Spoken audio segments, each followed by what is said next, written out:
Таджики должны это знать, чтобы сохранить свои доходы и честь. Досмотрите это видео до конца, и вы узнаете, какой появился новый вид мошенничества. Подписывайтесь на наше обновление, будете в курсе всех последних и важных событий.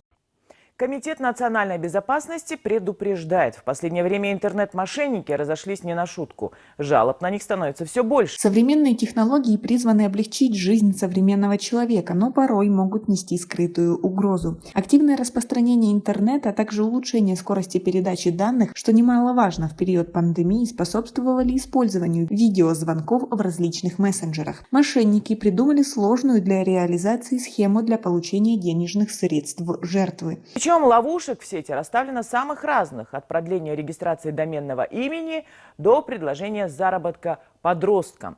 Для придания убедительности заведомо липовой информации и для усыпления бдительности потенциальной жертвы используют безотказные методы, играют на человеческих слабостях, невнимательности и доверчивости. Они начали искать маневры для мошенничества в видеосообщениях. Об этом пишут «Известия» со ссылкой на экспертов. По словам директора по продуктам компании «Ивидион» Заура Абуталимова, главной опасностью, которая связана с распространением средств видеокоммуникации, являются дипфейки. В этом случае мошенниками создается фейковое видео на основе реальных записей с участием жертвы. Благодаря этому нейросети удается в точности воспроизвести особенности поведения того или иного человека. Абуталимов добавил, что, используя дипфейк, злоумышленники могут звонить знакомым жертвы по видеосвязи или создать ролик с участием копии человека для рассылки с целью шантажа. Такие подделки запросто могут спровоцировать буллинг, поскольку подкованный злоумышленник может поместить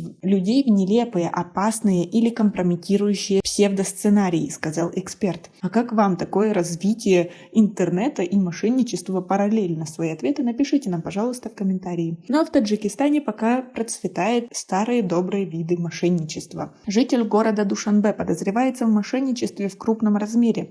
Мужчина продал чужую иномарку. Как сообщает пресс-служба Министерства внутренних дел Таджикистана, в ОМВД района Сино обратился 40-летний житель города Душанбе.